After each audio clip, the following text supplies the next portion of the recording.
más del libro de los Hechos. Así que abrimos nuestra Biblia en Hechos 11. Igual es eso. En Hechos 13, perdón, ya estamos en el 13. Han pasado muchas cosas, hemos aprendido mucho y hemos sido transformados como ellos, ¿no? En este estudio verso por verso. Hemos aprendido que la iglesia empezó en Jerusalén.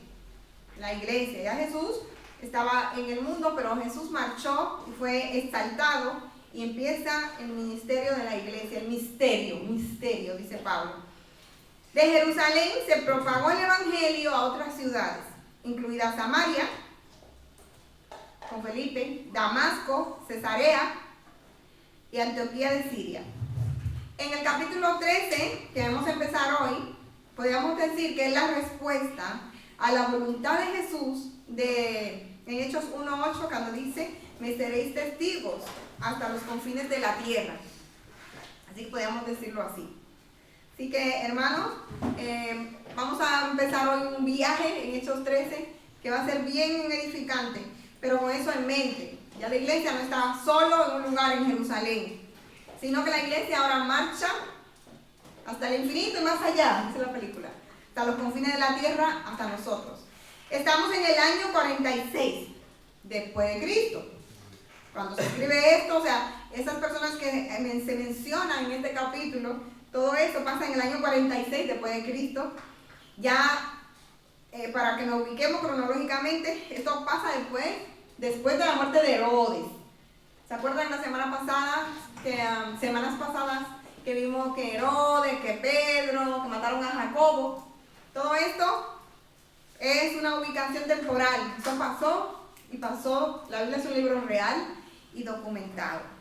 Así que abrimos nuestra Biblia en Hechos 13. Yo voy a leer en la nueva versión, la NBT, en la nueva traducción viviente. Pero si el hermano quiere, la puede dejar ahí para que ustedes vean la diferencia entre la NBT y la Reina Valera. O si la tienen en sus Biblias, en sus manos. Que es tan diferente, pero las dos son palabra de Dios, y dice así: entre los profetas y maestros de la iglesia de Antioquía, de Siria, se encontraba Bernabé, Simeón, llamado el Negro, la Reina Valera dice Níger, Lucio de Cirene, Manaén, compañero de infancia del rey Herodes, y Saulo. Cierto día, mientras estos hombres adoraban al Señor y ayunaban, el Espíritu Santo dijo: designen a Bernabé y a Saulo para el trabajo especial al cual los he llamado. Así que, después de pasar más tiempo en ayuno y oración, les impusieron las manos y los enviaron. Así que empezamos. Bernabé y Saulo son dos personas que hemos visto ya. Hemos visto, Bernabé es un prota principal en el libro de los Hechos. Bernabé, hijo de consolación, y Saulo, que también lo conocemos bastante.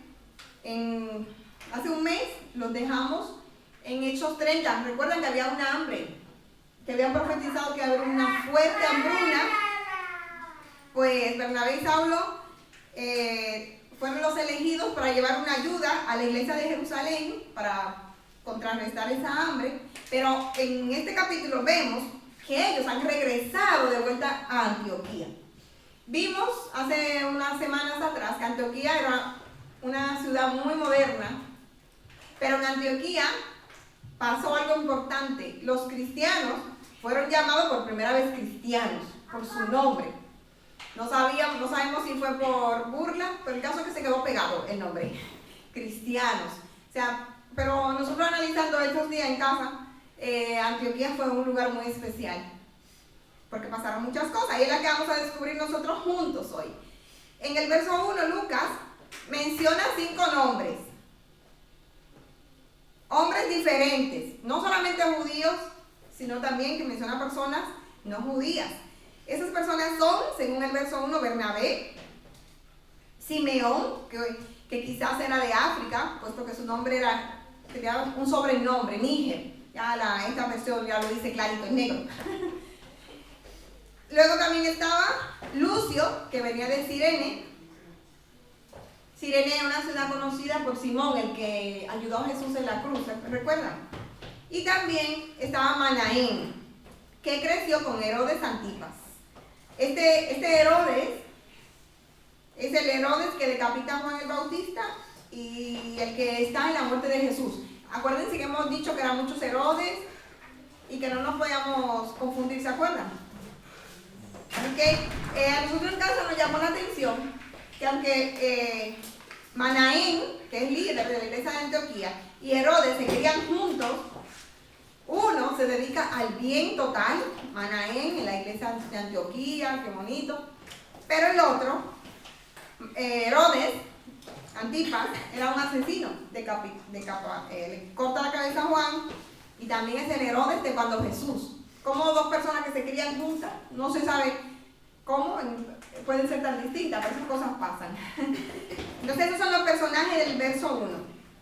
También Lucas dice que había profetas y maestros.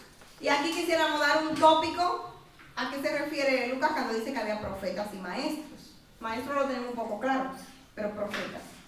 Los profetas del Nuevo Testamento son iguales a los profetas del Antiguo. Los profetas del Antiguo, ¿quién recuerda a un profeta del Antiguo? Isaías. Un profeta. Ezequiel. Jeremías, ¿no? David era un profeta que escribió, sí, se considera que escribió salmos, ¿no? Y predijo. En los salmos mesiánicos, como al dedillo, predice, ¿no? Pero los profetas se parecen mucho porque lo que hacen los profetas del Antiguo Testamento, antes de Cristo, es predecir eventos futuros, proclamar un juicio o utilizar figuras simbólicas para decir un evento. Entonces, ¿qué cosa? Que los profetas del Nuevo Testamento también hacen lo mismo. Predicen el futuro, como Agabo. ¿Se acuerdan que él predijo que iba a haber un hambre? O las hijas de Felipe. También los profetas proclaman un juicio, y eso está ahí mismo en esta página. El apóstol Pablo hace un juicio sobre un mago que vamos a ver a lo largo de los días, así que también hace una predicción. Así se quedó ciego, ¿no? También los profetas del Nuevo Testamento, igual que sus homólogos del Antiguo, usan actos figurados para dar una esencia viva a un evento. Por ejemplo, hablábamos en casa vamos a decir de Jeremías, porque lo de Ezequiel, vamos, que eran, Jeremías se ata un cinto, no sé qué tiempo, y el cinto se le pudre, o lo guardan, no sé, eran eventos simbólicos. Agabo, en Hechos 11:21, vamos a abrir juntos nuestra Biblia, vamos a ver qué es eso de un evento figurado. Eran profetas. Y decía el pastor en casa, claro, la Biblia, ellos tenían la mitad de la Biblia. Hechos 21:11 dice: se acercó Agabo, bueno, varios días después, hizo el 10. Llegó de Judea un hombre llamado Agabo, nosotros ya lo conocemos, ¿no? Quien tenía el don de profecía. Se acercó, tomó el cinturón de Pablo y se ató los pies y las manos. Luego dijo: el Espíritu Santo declara, de esta forma será atado el dueño de este cinturón por los líderes judíos en Jerusalén y entregado a los gentiles. O sea, que queremos decir que cuando Lucas dice que había profetas y maestros, es porque ellos necesitaban aún personas ahí que ejercieran ese rol. El rol de un profeta es enseñar la verdad, interpretar la palabra de Dios, llamar a los no justos al arrepentimiento y reciben revelaciones y dirección de Dios. En nuestro siglo, en nuestra era, a las iglesias les gustan, a los cristianos, los profetas que le dicen el futuro. Nada más falta que el profeta le diga la lotería. Pero los profetas bíblicos no solo predecían, ellos también llamaban al arrepentimiento, ellos enseñaban la verdad, ellos interpretaban la palabra, porque ellos decían la voluntad de Dios. Y a veces ponen a uno entre la espada y la pared con el tema de los profetas, porque no digo yo que Dios todavía no nos da dirección, pero andan buscando profecía para sentirse relajados, sin compás. En realidad estos profetas que salen aquí están diciendo la voluntad de Dios, llamando, enseñando, llamando al arrepentimiento. Los profetas del Nuevo Testamento ayudaron a poner el cimiento de la iglesia, ayudaron a proclamar las palabras de Dios. Es lo que dice Efesios 2:20, que el fundamento de la iglesia primitiva eran los apóstoles y los profetas. No lo vamos a leer porque son versos muy, muy conocidos. Podemos decirlo en una frase, que los profetas del Nuevo Testamento, después de Jesús, eran proclamadores en vez de predictores.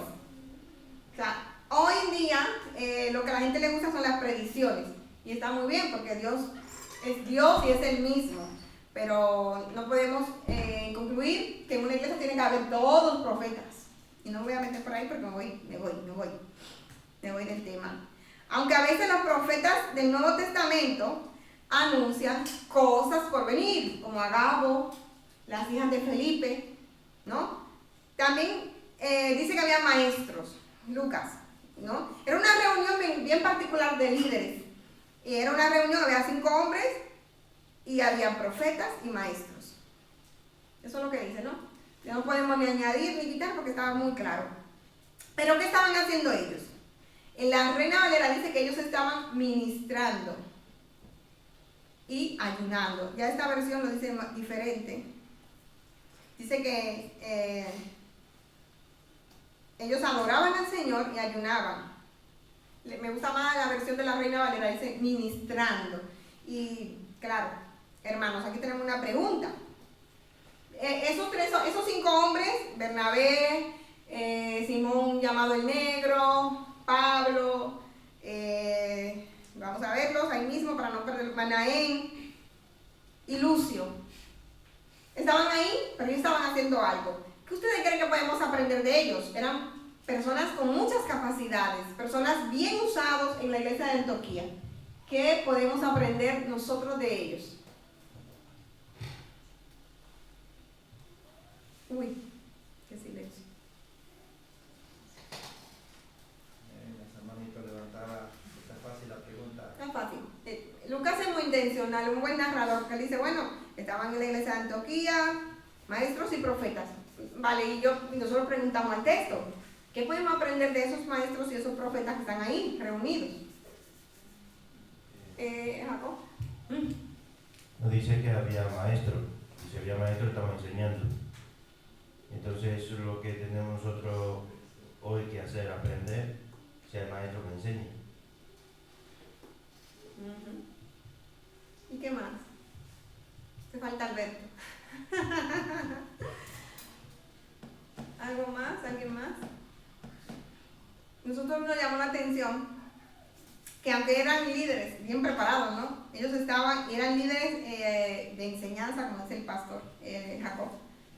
Ellos ahora estaban ahí dedicando un tiempo a la oración y el ayuno, porque dice, entre los profetas y maestros de la iglesia de Antioquía se encontraba Bernabé, Simón, Lucio y Manaén y Saulo. Y cierto día, mientras estos hombres adoraban al Señor y ayunaban, o sea, ese día específico, ellos estaban reunidos ayunando y orando. O sea, yo siempre digo el tanque lleno, ser intencional en llenar el tanque. Ellos eran muy preparados, muy usados. La verdad, Bernabé, que es el preferido, para mí el preferido más que Saulo, el hijo de consolación, era un hombre que tenía mucho de Dios, pero ellos estaban ahí, ¿sí? Creo que estaban orando y ayunando y no era con el propósito de, sino ellos estaban reunidos buscando, pues vamos a decir, esa llenura de Dios, estaban cumpliendo con un deber, buscando de Dios, estaban orando y ayunando, no con un propósito de. Luego, más adelante, sí, entonces ya llega un propósito porque el Espíritu Santo intercede ahí ya en ese momento, toma el control. Pero ellos no estaban reunidos pues, porque había un enfermo o por una situación. El texto dice que ellos estaban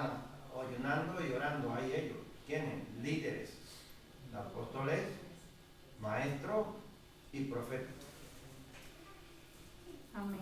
Parece que ellos no olvidan que la tarea de un siervo, donde Dios te tenga sirviendo o líder, sobre todo las cabezas, los pastores, diáconos y eso, ¿no? Que estar en contacto con Dios, no lo olvidan, lo importante, ¿no? Con el fin de depender del Espíritu Santo y recibir su poder y su guía. Y eso como iglesia, yo pienso que los viernes lo tenemos bien claro, lo que venimos a orar, porque necesitamos que el Señor nos dirija. Si hay que cambiar 1000 programas, el pastor siempre dice, si hay que cambiar 1000 programas, se cambian. Si hay que cambiar la predicación, porque se supone que una iglesia que ora y un líder que ora también es sensible, ¿no?, al Espíritu Santo. Pero para eso hay que estar ahí en oración. Hay 2 palabras de la Reina Valera, que es ministrar y ayunar, y hemos buscado el significado. ¿Qué significa ministrar al Señor? Pues significa hacer lo que le agrada y le honra, adorarlo, alabarlo, orar, escuchar y honrar a Dios, otra vez ahí, valga la redundancia. Entonces, ya esta versión más moderna dice, estos hombres adoraban al Señor, ellos ministraban, y muchas veces se asocia ministrar como, yo estoy por encima de 15 personas, 10 personas, no. Ministramos delante del Señor y como para el Señor. Y eso significa que le adoramos, que le alabamos, que oramos, que cantamos, que le escuchamos. Y en realidad ellos escuchan. Ellos están tan metidos en esa reunión que cuando el Espíritu Santo le habla, también el Espíritu Santo ahí era, wow, impresionante como nos habla a todos, ¿no? Pero ahí les parece que lo escucharon todos, los 5. No es que, bueno, me habló a mí, me guió a mí. No, a los 5. Luego dice que ellos ayunan. Ayunar es la acción de desistir de los apetitos naturales, como el comer, beber o las relaciones matrimoniales, que lo dice en 1 Corintios 7:5. Desistir de esos apetitos naturales del cuerpo para ocuparse de lo espiritual, bajo la influencia del Espíritu Santo. Y eso también es una evidencia del deseo de Dios, como decía el pastor, de estos hombres. Ellos estaban ahí con mucho deseo de Dios. Y ahí entiendo yo que por eso que la iglesia de Antioquía fue la iglesia elegida para hacer Dios este mover. Y yo decía, wow, si nosotros como iglesia fuéramos elegidos para que Dios haga algo así, pero somos elegidos. ¿Cuántas cosas el Señor nos hace a diario en cada uno de nosotros? Porque estamos en oración, honrándole y con el deseo de Dios. Eso es algo de imitar de esa iglesia. Entonces, cuando ellos están en ese ambiente, en esa atmósfera, dice en el verso 2, que el Espíritu Santo dijo, designen a Bernabé y a Saulo para el trabajo especial al cual los he llamado. En un pasado ya Pablo tenía su llamado y Bernabé ya estaba también con su llamado. Notemos este contexto, ¿no?, en que ellos son llamados, o sea, ellos son reafirmados. Todo esto está pasando en un ambiente de adoración, de ayuno, de búsqueda del Señor, y es aquí cuando son confirmados o llamados. Y es la importancia del cristiano mantenerse en oración y en comunicación y conexión con el Señor. Yo sé que en Europa los horarios son salvajes. Que si entras a las 6 a trabajar, a las 4:20 tú estás arriba. Yo no sé porque yo también he estado ahí. Pero nada, si estás en casa y eres ama de casa, también, porque hay que llevar los hijos al colegio. Si te toca estar con personas a cargo, o sea, siempre se madruga mucho. No sé, es un país de mucho madrugar. Algunos tienen suerte de levantarse tarde, pero bueno. Pero si nos levantamos media hora antes, llenamos el tanque. Porque nosotros debemos llenar el tanque. Pues claro, ellos estaban en una reunión específica como nosotros hoy, pero si ellos estaban en esa reunión, ellos ya estaban llenos de su casa. Y debemos buscar esa atmósfera y ser tan sensible al Espíritu Santo. Pero ¿qué está pasando en estos versos? ¿Qué está pasando? Pues el Espíritu Santo guía a Saulo y a Bernabé a un trabajo específico. Y el Espíritu Santo dice, apartadme. Esta versión dice, designen, marquen, tomen a Pablo y a Bernabé. Lo podemos entender como, es el tiempo ya. Porque ellos ya Pablo en el capítulo 8 ya tenía un llamado, el capítulo 9, perdón. No es un nuevo ministerio, como muchos comentaristas ponen en Google. Yo no me fío de nada ya, de comentarios, la verdad. Porque no es un nuevo ministerio, como a veces dicen. No, porque ya Pablo tenía su llamado. Y eso tenemos que resaltarlo, y cuando leamos la Biblia tenemos que ser como lo de Berea, que lo vamos a encontrar pronto. Examinarlo todo y ver si es verdad o no. Esto no es un nuevo ministerio, sino una nueva fase del ministerio. Porque acuérdense que el Evangelio ha llegado ya a la casa de Cornelio, a Samaria, a Cesarea. O sea, no es la primera vez que el Evangelio va a ser predicado. Lo diferente es que esta vez ellos son apoyados por la iglesia para ir a un trabajo especial, apoyados por una iglesia que no es Jerusalén, que era la sede, y Dios está diseñando de antemano todo esto para que Pablo empiece a trabajar. O sea, ese apártenme a Pablo y Bernabé. Pablo, ya llegó tu hora, llegó tu momento preciso para que hagas esas buenas obras que el Señor preparó de antemano. Lo dice Efesios, luego Pablo. Cada uno de nosotros tenemos obras. Tenemos cosas que el Señor preparó de antemano para que nosotros caminemos en ellas. Lo que nosotros tenemos que preguntarle al Señor, ¿cuáles son esas obras? ¿Cuál fue la que tú diseñaste? Que venga y le ponga el vaso del agua al pastor, que recoja los vasos de la papelera, que colabore en un ministerio, que colabore en la alabanza. No sé. El Señor se encargará de mostrárnoslas, como le hizo aquí a Pablo y a Bernabé. Algo nuevo es que ahora Dios llamó a Bernabé para trabajar con Pablo. En el capítulo anterior, en el 11, Bernabé sale a buscar a Pablo, ¿se acuerdan? Hasta que lo encuentra por allá, en la Patagonia, diría el colombiano. Y encuentra a Pablo y se lo lleva. Pero en este caso es el mismo Espíritu Santo que lo hace al revés. Apártenme a Pablo y a Bernabé. O sea, eso es algo diferente. El llamado que Dios tenía para la vida de Pablo ya había sido revelado, y podemos ir juntos a Hechos 9. Pablo sabía cuáles eran esas obras que Dios había diseñado para él. Dice 9:15, dice: ven, porque, hablando con Ananías, ¿no? Este hombre me es instrumento elegido para llevar mi mensaje a los gentiles y a reyes, como también al pueblo de Israel. O sea, Pablo ya tenía un llamado. Lo que está pasando aquí es que es la hora de empezar el llamado. Y yo quisiera que el Señor afine mis oídos para yo saber cuándo sea la hora del apártame a fulano. Fulano, te toca empezar a trabajar para mí. Es lo que está pasando aquí. Es hora de empezar esas obras que Dios diseñó para Pablo y que se la hizo saber. Pablo aún estaba ciego y ya Pablo sabía cuáles eran esas obras. Nosotros a veces se nos dificulta saber cuáles son nuestros dones. Y es que yo no sé cuál es mi don, es que yo no sé, todos aquí tenemos un don. Y yo le decía a mi esposo que su tío, que era el pastor de mi iglesia, el anciano de mi iglesia, decía: ¿tú no sabes cuál es tu don? Eclesiastés, está más adelante el verso que al final, bueno, pusimos. Todo lo que te viene a la mano, hazlo. Los niños, los jóvenes, las mujeres. Pero va a haber algo que se te va a dar súper bien, que tú te vas a sentir cómodo. Puede ser el ministerio de oración, puede ser los niños, las mujeres. Entonces, ese es tu don. Porque los dones son para el beneficio de la iglesia. Los dones no son para nosotros quedar bonitos y ay, qué trabajadores somos. No, los dones son para el beneficio de la iglesia. Lo que estamos viendo aquí es que Dios va a empezar a teledirigir el don de Pablo, porque ya Pablo trabajaba, ya había predicado y todo eso, pero ahora a donde yo te necesito, ahí irás. Pablo había tenido una preparación previa para empezar a andar en los caminos que Dios había diseñado, en ese plan que Dios hizo para él. Ya que para este tiempo, Pablo había estado en Damasco y Arabia. Eso lo vimos en el capítulo 9. Y otro apoyo a esto es Gálatas 1:17, que lo vimos ya. Pablo también había enseñado en Tarso, según Hechos 9:30. Y en Antioquía, cuando Bernabé fue a por él. Entonces, una cosa que aprendemos del Espíritu Santo es: el Espíritu Santo va a usar a las personas que ya están preparadas.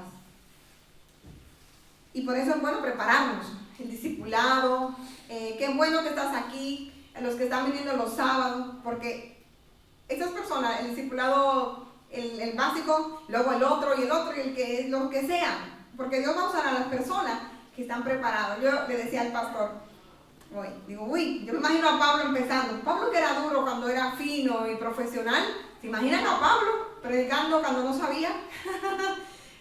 Como el don de gente, como que él no lo tenía muy pulido, el don de gente, a mi modo de ver.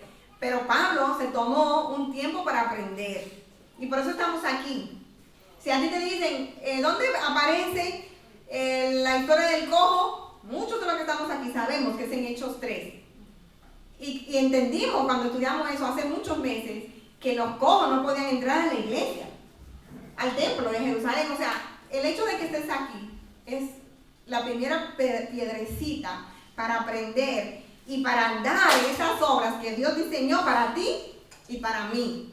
Las obras, esos dones, lo que se te da bien, así sea. Hacer la comida fraternal, como un hermano, la hace muy buena la comida. Hacer el café, que decía el hermano Johnny el otro día. Esas cosas que se te dan bien, dar un empujoncito o una ayuda económica, lo que sea. Esos dones, porque el don de la misericordia también es un don. El don de fe. Esos hermanos que tú lo llamas, tú puedes estar como esté y te dan esa palabra oportuna. Todos esos dones son para nuestro beneficio como iglesia, pero Dios lo ha puesto para nuestro bien. Y son obras para que estemos en ello.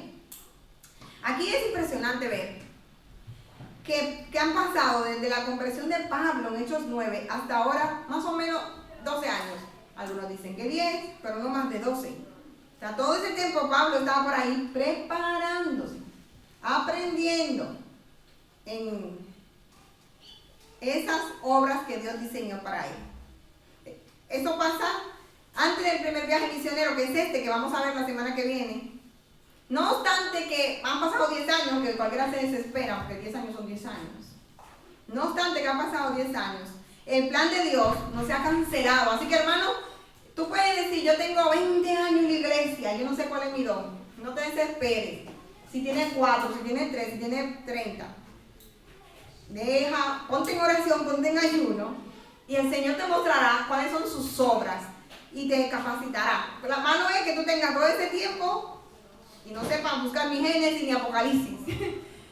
Pero, hermano, os animamos a escudriñar las Escrituras, porque ellas son útiles para redarguir, para instruir, a fin de que el hombre de Dios sea preparado, como dice Pablo, enteramente preparado para buenas obras. Muchas veces, muchas personas no saben su don o no lo ejercen porque no se sumergen en la palabra. Porque la palabra es la que nos hace útil. El ayuno, negarme. Hay muchos tipos de ayuno, que eso ya es otro tópico. Pero negarme a mis gustos para, como decía el pastor, no por yo tener algo de Dios, sino porque yo necesito a Dios en mí. O la oración. Seguimos. Entonces ya queda clarito y ahora vamos a una pregunta a participar. Han pasado 10 años, pero Pablo estaba en la mejor forma. Así que, hermanos, leemos el verso 3. Y aquí ustedes tienen que decirnos y participamos, porque no es un monólogo, es una participación. ¿Qué hacen estos hombres en el verso 3 y por qué? O sea, ellos están orando, están buscando a Dios y de repente el Espíritu Santo le dice algo y ellos hacen una cosa. ¿Por qué hacen eso? ¿Y por qué? ¿Qué hacen y por qué? Es la pregunta, no sé si la entienden. Leemos el verso 3. Que me fui, el verso 3 del capítulo 13. Vale, así que después de pasar más tiempo en ayuno y oración, les impusieron las manos y los enviaron. ¿Entendieron la pregunta? Gracias, así. Eso mismo lo dicen los chicos los sábados. Si leemos el verso, viendo lo que pasó, que el Espíritu Santo habló, ¿no? Hizo un llamado. Ahora, ¿qué hacen esos hombres? ¿Y por qué? En el verso 3.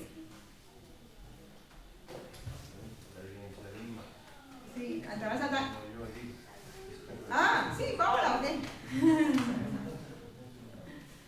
Venga. Sí, Esto es hermano café o no trae, yo digo, dice que estaban, después que estaban allí, que el Espíritu Santo ministró y le dijo que ellos escogieran a Pablo y a Bernabé, dice que entonces ayunaron y oraron y le pusieron la mano. Aquí lo que había era encomendando en la mano de Dios el propósito de estos dos varones para el ministerio. No es que había un nuevo ministerio, como decía Ada, o iban a empezarlo, no, ya lo habían empezado, sino que pues Dios en el llamado que Pablo tenía y Bernabé, que era de predicar a las naciones, pues allí había una confirmación de esto. Entonces ellos ya estaban encomendando en la mano de Dios para enviarlo a este viaje de misionero. ¿Y cómo hacemos un puente de eso a nosotros? Ellos reciben, escuchan una dirección clara de hacer algo. El Espíritu Santo le da dirección, le dice, oigan, aparten a Pablo y Bernabé. Y tú piensas en tu vida, una dirección que el Señor te ha dicho, hazlo así, cambia el tema, a lo que hacen los temas. O si tú sientes y le dices al que hace el tema, ¿qué ellos hacen entonces? ¿Se quedan así? O sea, ellos ya recibieron cuando tú recibes una dirección de Dios, ¿qué tú haces? Bueno, yo no voy a orar más porque ya Dios me dio dirección. Sin embargo, aprendemos que aunque el Espíritu Santo le da dirección, o sea, le dice, hagan esto, ellos siguen orando. Ellos siguen, y dice la versión, dice, después de pasar más tiempo en ayunar, ahí es que ellos empiezan a orar, como dice el hermano. No porque ellos no lo tenían claro, es que nosotros necesitamos depender más de Dios. Y sí, el hermano, por fin se prendió. Bueno, ahí vemos la importancia que eso de serle a Dios, ¿no? Porque muchas veces, digamos, nosotros le pedimos la dirección a Dios y le pedimos y la pedimos y Él nos da la dirección, pero nosotros no la cumplimos o de pronto decimos no, de pronto más adelante o cuando tenga más tiempo. Pero aquí por lo menos en el capítulo 3 dice que entonces habiendo ayunado y orado, sabemos que entre todos ya lo habían hecho. Y entonces otra vez que nos dice, habiendo ayunado y orado, les impusieron las manos y los despidieron. O sea que hay otro factor ahí, que ya viene la obediencia. Porque de todas maneras ellos habían podido escuchar el mandato del Espíritu Santo, pero lo dejaron para más adelante. Pero ellos no, dejémoslo para más adelante, que tengamos más ánimo, tengamos más gente o que lleguen más personas. No, ellos lo hicieron enseguida. Nosotros veíamos eso porque hemos dicho que lo que estamos haciendo es leyendo estos temas con nuestros hijos, porque a veces los niños no aterrizan. Lo que nosotros estamos entendiendo, ellos como más jóvenes no lo aterrizan, aunque a veces entienden otras cosas. Y en casa lo leemos 3 veces. Cada uno repite mucho una cosa, lo entiende más. Y una de las cosas que decíamos en uno de los devocionales familiares era, oye, tú estás en Antioquía, una iglesia súper guay, súper moderna, y viene el Espíritu Santo y te dice que te lleve a los mejores. ¿Tú te imaginas? Que ahora vengan y digan, no, que se lleven a que nos diga el sonido, o al ministro, al de la oración, al de los jóvenes, uy, Dios mío, vamos a quedar sin el mejor Pablo, Bernabé. ¡Qué obediencia! Eso veíamos nosotros. ¡Qué obediencia! Pero en la iglesia del Señor no podemos ser egoístas. Recuerdo en mi iglesia, era una iglesia, como nosotros empezamos pequeña, muchos niños y crecimos. Empezaron a casarse, ¿qué pasaba? Las mujeres se iban, como también me pasó a mí, con los maridos. Algunas mujeres traían a sus esposos, pero recuerdo una jovencita que se fue a estudiar la Biblia a Argentina. Y ella estaba colaborando en su mejor momento. ¿Y la iglesia qué más? Enviarlo, porque ella lo sintió, la iglesia oró, y ella se fue a Argentina y hoy regresó a nuestra iglesia y es una de las personas que más colaboraron en la iglesia. Pero es duro dejar ir, es duro dejar ir a algún líder, pero que la iglesia no es tuya, la iglesia es del Señor. Y en un momento, aquí tenemos jovencitos que se van a casar, si Dios quiere se casarán con cristianos. Y llegará el momento que vamos a tener que despedir a los chicos. Qué bueno que las mujeres están dando a luz y que hay mujeres embarazadas para que la iglesia no se nos quede vacía. Esa es la dinámica de la iglesia. Y no podemos ser desobedientes. Ellos entienden la dirección de Dios y ellos lo envían, lo dejan ir. Antioquía era una iglesia muy especial. Recuérdense que cuando Agabo dice que va a haber una hambruna, en Hechos 11, que estuvimos hablando hace miércoles, ellos dan una ayuda. Era una iglesia muy desprendida. Ellos dan de lo que tenían, o dinero, dan, y lo mandan a Jerusalén, pero en este momento no es económico. Ahora vamos a mandar a Asia Menor por allá, a Bernabé y a Pablo. Era una iglesia muy llena del Espíritu Santo, la verdad que sí. Ellos ayudan y oran. Demostraron esa dependencia en Dios para hacer sus planes. Bueno, nos están quitando a Pablo y a Bernabé, pero vendrán 1000 Pablos y 1000 Bernabé. No importa, la iglesia del Señor. Ellos no eran competentes por ellos mismos, sino que eran dependientes de Dios. También ellos le impusieron las manos. Sabemos que imponer las manos era como una encomendación, como bueno, empiecen el trabajo, pero en este caso no es un nombramiento, sino una encomienda. O sea, porque ya Pablo y Bernabé ejercían de maestros. Lo que pasa es que ahora van a salir a otras iglesias, a los gentiles, y con un propósito definido. Van a salir, que es lo que se llama misionero. El misionero, todos tenemos una misión, una comisión, ¿no? Pero el misionero, el que sale sustentado en oración, y sobre todo en mi iglesia salieron misioneros, y sobre todo la iglesia le cubre sus gastos. En este caso, más adelante vamos a ver que ellos regresan. Bueno, creo que en Hechos 14:26. No es Hechos 14:26, pero más adelante, sí, Hechos 14:26. O sea, fue una iglesia que les encomendó, pero es la iglesia que les recibe. Dice así: por último regresaron en barco a Antioquía de Siria, donde habían iniciado su viaje.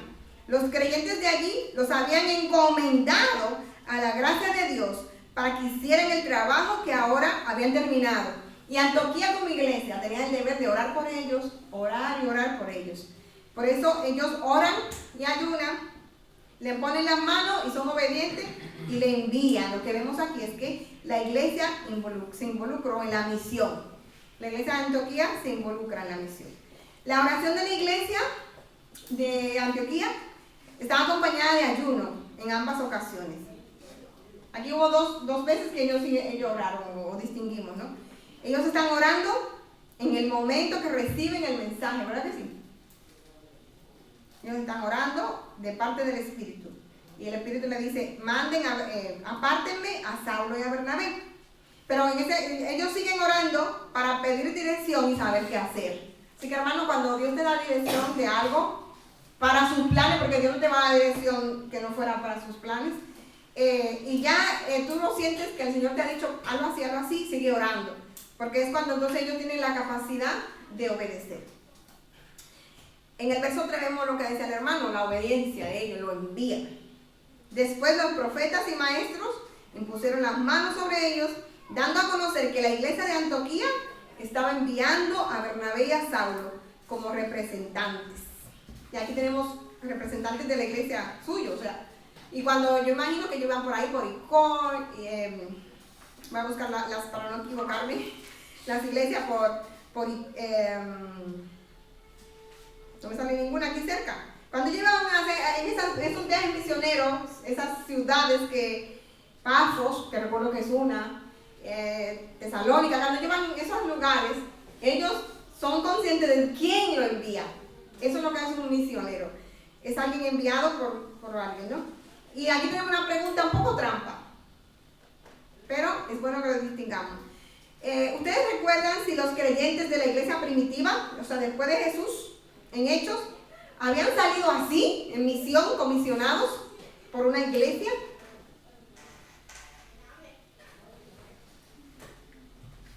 Una pregunta un poco capciosa, pero para que hagamos memoria y a ver si estamos aprendiendo.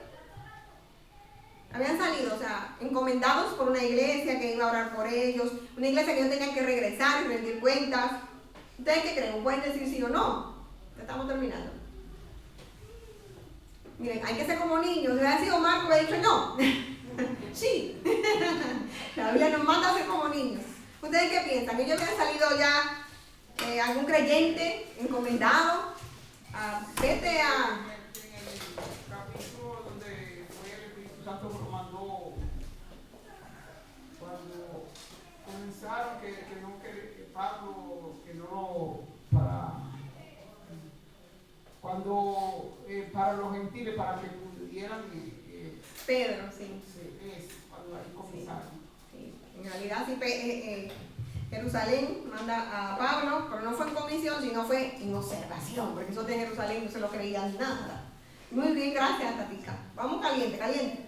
Sí, cuando Esteban, que se le cogieron a 7, no fue para encomendarlo a un ministerio de salir a predicar, sino hacia las viudas y que se quejaron lo de la diáspora y se reunieron y le pusieron la mano allí a los 7. Estaba Esteban, Felipe, el que salió después. Entonces ya después de ahí vemos que el Espíritu Santo le guió a Felipe a Samaria, pero así definitivamente como específico, así como pasó con Pablo y Bernabé. No recuerdo ver pasado la historia de los hechos, pero sí que tocante a que el Espíritu Santo le guiaba. Sí, David.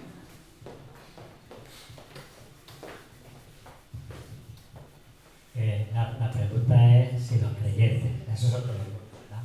O sea, ¿Sí? los creyentes son todos, no No, son- a partir de hechos, ¿eh? Sí, pero Sí, para que no, porque si no, vaya, no son los que mandó de 2 en 2, ¿eh? es que mi pregunta no es si son los discípulos, si son los creyentes. Los que Ah, la iglesia primitiva, sí, todos, discípulos de la iglesia pues primitiva. salieron huyendo de por ahí. Perseguían, ¿no? Muy bien, esa es la... Aparte de los que decía él o los que decía Jacob, en general, todos los demás salieron. Exactamente. Ellos no salieron en comisión, sino que salieron por obligación. Y yo le decía al pastor, pues, ellos no tenían, al final si no hubiera sido por la persecución no salen, ¿eh? Sí, lo que han dicho los hermanos fueron temas personales y locales, pero comisionado que el Espíritu Santo haya escogido y que la iglesia haya hecho lo que el Espíritu Santo dijera y lo enviara en una comisión, es la primera vez que sucede. No había sucedido antes. Ya individualmente todos los apóstoles, los discípulos habían hecho su labor, habían salido, ya el Evangelio se había expandido en muchos lugares, pero es la primera vez que el Espíritu Santo escoge a 2 líderes para que salgan juntos a una misión. Y sobre todo que no son los 12 apóstoles de Jesús. Pablo, que es un abortivo, es apóstol porque vio a Jesús así, de esa manera, y Bernabé, que no nos consta si vio a Jesús. Entonces, ellos habían salido antes por la persecución, en la persecución cuando Esteban, Pablo, que se fue huyendo también por persecución, el mismo Pedro, pero no porque habían sido enviados, porque un misionero es alguien que es enviado. Antioquía por eso es una comunidad especial, que marcó la historia de la iglesia primitiva, y ahora yo entiendo muchos ministerios que se llaman Misión Antioquía, no sé qué, cuando me dieron historia, yo estudié en un colegio cristiano, y entonces ahora entiendo por qué tanto Antioquía. Mira, después de tantos años porque lo entendí, es una comunidad cristiana que fue muy sensible y fue muy usada por Dios, pero ahora es que yo lo acabo de entender, y ojalá que nosotros también le pidamos al Señor que nos use, que le digamos aquí estamos, para que seamos usados. Y por eso en casa buscábamos la definición de misionero, porque estábamos hasta confundidos. Al final todos somos comisionados, pero no toda la iglesia, todas las personas en la iglesia dicen, mira, me voy a ir al Amazonas, como pasó en las tribus Aucas, o como Carlos Stubb, que estudiamos con los jóvenes, o otra misionera, ahora no me va a salir el nombre, que se fue a China y tuvo que pedir dinero para el billete. Muchas personas que salieron a lugares donde no había iglesia, a veces en contra de sus padres. Bueno, la historia de Carlos Stubb es más bonita. Él se encontró allí con su esposa, ahora no me voy a acordar bien dónde era, así muchísimos ministerios, los que fueron a la India por primera vez. Según la RAE, que es un diccionario de la lengua española, un misionero es una persona enviada por la autoridad eclesiástica competente para realizar la obra misional, que consiste en implantar la iglesia donde no lo está. Sabemos que los misioneros también van a iglesias a reforzar. Según el diccionario bíblico, que de una vez te tira una palabra en latín que nadie sabe leerla, como misionarios. Misionero viene de una palabra en latín, que hace referencia a aquellos individuos que son enviados a cumplir una misión en nombre de una autoridad superior. Entonces, podemos decir que Pablo y Bernabé empiezan su primer viaje misionero. Y así lo dice la Reina Valera, en muchas Biblias. Y entonces, para terminar ya, cosas que aprendemos hasta aquí. ¿Qué ustedes aprenden? ¿Qué ustedes sienten que el Espíritu Santo le habla? Me gustaría que participaran. Hemos visto que ellos estaban reunidos y que oraban. ¿Qué aprendemos? Según el diccionario bíblico, todos somos misioneros, ¿no? Sí, pero sí, todos, porque somos comisionados por Jesús. Pero sí, todos tenemos que ir. Pero hay otros valientes que van, como Carlos Stubb, a África, fue que se fue, Vivica, que dejó su comodidad. Él era un deportista del cricket y dejó todo por irse a África a predicar allí, y luego se fue a otro lugar. O sea, todos tenemos una misión que es ir, que lo hacemos al revés. Nosotros queremos que la gente venga a la iglesia, pero la Biblia nos manda ir. Pero según el diccionario, es una persona comentada, ¿no? Como decía. Alguien elegido para ir a cumplir una misión. El de la RAE lo dice. El nombre de la autoridad Superior, ese es Dios. Pero cuando dice, o sea, podemos decir, nosotros todos tenemos una misión. Pero esas personas que el Señor, hay una persona en República Dominicana, ahora no me acuerdo, además ella tiene un nombre, un pseudonombre, porque ella es misionera en musulmana. Y esa muchacha dejó hasta la profesión, su familia, y es misionera en los países árabes. Entonces, todos tenemos una misión, pero tú tienes una misión en la iglesia local, pero Dios inquieta a personas para que salgan a una misión fuera. A veces pierden la vida. Cuando yo era niña, estuve orando por un misionero que los del Amazonas, no sé si ustedes recuerdan si fueron a su pueblo, le habían comido los caníbales una pierna. Yo no sé qué pasó con el hombre, porque allá fueron de Sociedad Bíblica pidiendo oración y nos pusimos todos en rodillas. Al hombre le habían comido una pierna, pero no dijeron qué pasó. Y yo me llenó de, Dios mío, hay gente que es capaz de irse a otro lugar a predicar para que esas personas no se pierdan, sino que acepten al Señor, y va y pierde la pierna. Se la cortaron, se la comieron. Yo era bien pequeña, 7 o 8 años. ¿Sí? O sea, todos somos enviados, pero hay personas que tienen esa carga. A ellos no les importa si no se casan, si pierden la vida, si pierden una pierna. Ellos, la verdad que hay que orar por ellos. ¿Sí? Bueno, ahí hay algo para aclarar, ¿no? Resulta que todos somos llamados, ¿cierto? Todos. Porque cuando nosotros comenzamos por una persona que nos habló de Cristo, entonces sentimos el llamado, o sea, la necesidad, ¿cierto? Cuando llegamos a la iglesia, cuando ya vamos conociendo a Cristo, entonces ya vamos viendo la necesidad que ya nos crea Él, ¿cierto? Que es de hablar del Evangelio, ¿cierto? Entonces, por lo menos aquí en el capítulo 3, dice la escritura que los maestros impusieron la mano sobre ellos. ¿Por qué? Porque ir a predicar no es fácil. ¿Sí me entiendes? ¿Por qué? Ir a la predicación no es fácil. ¿Cuántas veces Porque se lo tú no pedí? sabes con qué te vas a encontrar allá, digamos, te vas a encontrar con personas que lo que tú dices que al Señor se le comieron la pierna, hay otras personas que apenas hablan del nombre de Cristo le echan gasolina y lo prenden, Ujú. ¿cierto? ¿Para qué? Para que eso llegue hasta ahí nomás. Pero como es un mandato divino, ¿sí? Entonces está en nacer. Cuando nace en ti y te escoge el Eterno para ir a hacer esa comisión, entonces tú ves esa necesidad de irlo a hacer. Es escogido. Exactamente, por eso es necesario la oración. Y que todas las personas cuando lo que hacemos los viernes, Ujú. claro que luego cuando puedo, ¿no? Es algo de que eso fortalece. ¿Por qué? Porque hay personas que están pasando por diferentes situaciones en el mundo, que están yendo, dejando todo para ir a llevar el mandato divino, ¿no? Sí, y aquí en este momento tenemos tiempo, si el pastor puede llevar una oración, me gustaría. Es que recuerdo no hace mucho, en esa iglesia estaban pidiendo oración por la chica, o sea, no pueden decir su nombre porque ella es de los países árabes. Y yo no sé qué le pasaba, era la iglesia de la IBI.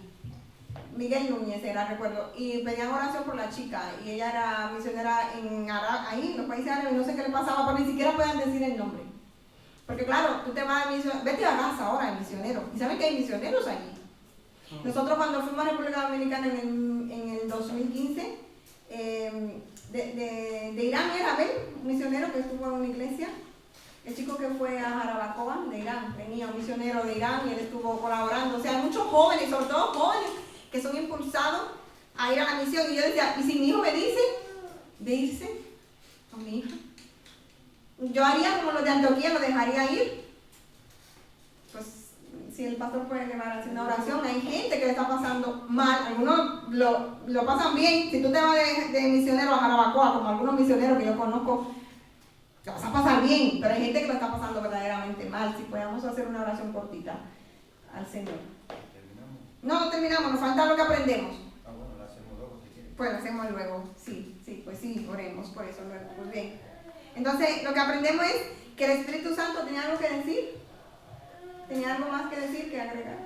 Ah, no, que iba a añadir a lo del hermano, que una cosa es que todos tengamos algo en común, un llamado para hablar del Señor, para eso. Otra cosa es que alguien sea escogido especialmente para una misión.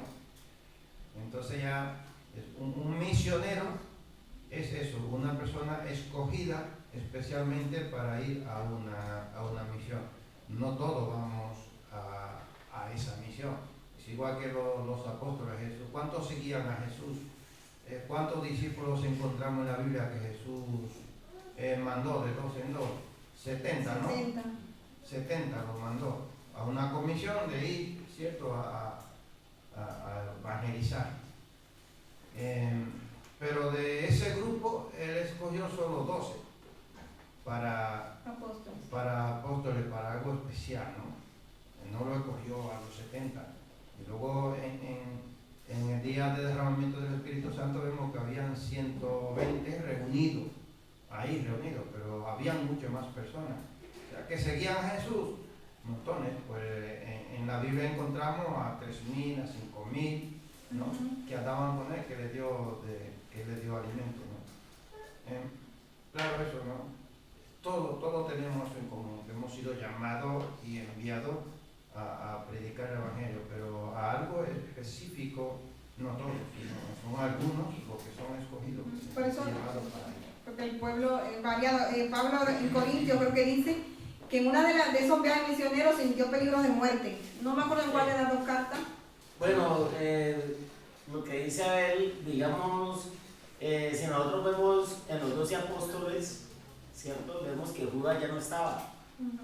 Y por allá no recuerdo bien en qué capítulo dice que los apóstoles estaban entre ellos mismos bregando a ver a quién escogían al que iba a reemplazar a Judas. Pero mire que no era de ellos. Y de dónde vino la escogencia, pues vemos que fue Pablo, ¿no? Prácticamente para completar los 12, ¿cierto? O sea, mirándolo en ese punto de vista, ¿no? Sí. No lo veo específicamente, pero sí más o menos lo entiendo de esa manera, ¿ya? Entonces, no es lo que nosotros digamos. O sea, que no, que es que yo creo, no, es lo que el Eterno, el Dios Todopoderoso, creador de los cielos y la tierra, escoja. ¿Ya? Por lo menos una persona, no, que es que yo tengo el llamado, pero tiene que ser por oración, o sea, de que en sí está el llamado de esa persona. Sí, te entiendo. En la parte de, el hermano se refiere a tanta gente que está de pastor o lo que sea y no tiene el llamado. Dios no te llamó, te llamaste tú solo. Sí, dame algo. Sí, ya entiendo. Sí. Que yo no decía, porque sí, lo que dice, ¿no? Que vayamos a aplicar el Evangelio al mundo. Y no, solo quería hacer a lo que te has dicho sobre Gaza, que, a ver, para sitios específicos, esa gente que se va, o que lo manda a su propia iglesia, ¿no? Dice, yo me quiero ir aquí, eso puede ser el llamado que tenga. Pero, por ejemplo, dice, pues vete a Gaza a predicar. ¿Cuánta gente pudiendo hacerlo, no va por el miedo? No porque no tenga un llamado, porque el llamado lo tiene, sino por el miedo, porque es más fácil que esta iglesia de misionero, yo te doy tanto para el misionero y él que haga lo que quiera. Cuando el llamado lo tenemos todos. Cristianos es decir, que yo no voy porque no tengo el llamado, ahí pone que vayamos todos. Pero sí. Otra cosa es lo que está hablando, ir a un sitio específico, a una... Que también, que si tú tienes la oportunidad y la opción de ir, si no vas, Sí. es algo que... Por ejemplo, Amy Carmarcher, creo que es elegida para ir a la India. Pero también, o sea, no todos tenemos los dones, no te pueden mandar a la India si tú no... Entonces, claro, ella ayuda, porque creo que era la India, no me acuerdo qué país, que las niñas se usaban como en los templos, como prostitutas de los templos. Entonces, Dios siempre en todos los tiempos ha levantado a esa persona. Igual me mandaban a mí y yo me ponía a llorar, no, pero ella lo hacía. Y lo hacía bien, Amy Carmichael creo que es. Y así muchas personas que Dios ha levantado a lo largo de la historia, misiones, pero que son gente de, o sea, no todo el mundo tiene esa compostura, pero seguimos. Lo que dice el hermano es verdad, pero Dios sabe a la gente que pone, porque a lo mejor yo quiero ir, pero Dios sabe que a mí no se me va a dar bien. Y entonces me usa en ese lugar, sí, se me va a dar y voy a ser usado. Lo que aprendemos es que el Espíritu Santo obra a través de la iglesia de Cristo. En este contexto es que el Espíritu Santo obra. En segundo lugar, la oración es un trabajo de todos, no solamente de los líderes, del pastor, es de todos. En Colosenses 4 encontramos a Epafras orando, en 4:12. Me encanta la oración de Epafras, un miembro de la misma comunidad de fe que ustedes y siervo de Jesucristo. Siempre ora con fervor, dice Pablo, por ustedes y le pide a Dios que los fortalezca, perfeccione, le dé plena confianza de que están cumpliendo toda la voluntad de Dios. Puedo asegurarles que ora intensamente por ustedes y también por los creyentes en la Odisea. Le habla a Colosa. O sea que la oración vimos que eran los líderes. Y qué bien, los sábados y domingos el pastor viene y los de la intercesión. Es hermoso, a mí ahora me encanta venir temprano porque esa atmósfera es hermosa. Pero los que se quedan en casa, los que vienen en camino, también deberían orar porque es una cosa de todos. Pero lo importante es que quienes impulsan esta oración son los líderes, en Hechos 13, ¿no? Esas personas que Dios le pone esa carga, ellos están ahí orando. Era una iglesia con muchos dones, con muchas personas, pero ellos no se limitan a no orar. El inicio de la misión gentil aprendemos que desde Antioquía de Siria, Pablo y sus colaboradores llevan el evangelio por todo el mundo conocido. Vimos que en el 14 Pablo y Bernabé regresan. Así que estemos en los asuntos de Dios. Aplicación y termino.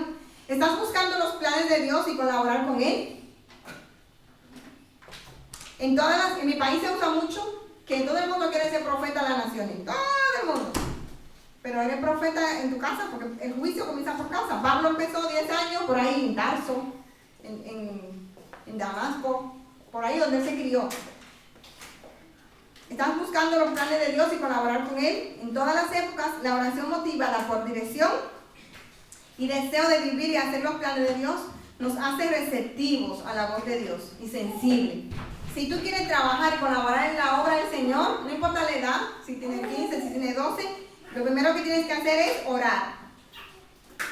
¿Qué puedo aprender o imitar de esta iglesia? Pues Antioquía es una iglesia que ora, ayuna, obedece la dirección de Dios, encomienda y envía. Estas son las evidencias de su deseo de conocer y obedecer a Dios. Y sobre todo hacer la voluntad de Él. ¿Qué permite que el Espíritu Santo guíe a la iglesia? Entonces tenemos que aprender mucho de la iglesia de esto. Y aquí está este verso hermoso, que aquí no me sale. ¿Estás trabajando con Dios? Dios está trabajando en esta iglesia, con los jóvenes, con las mujeres. Dios está trabajando en cada uno de nosotros. ¿Y tú estás trabajando con Dios?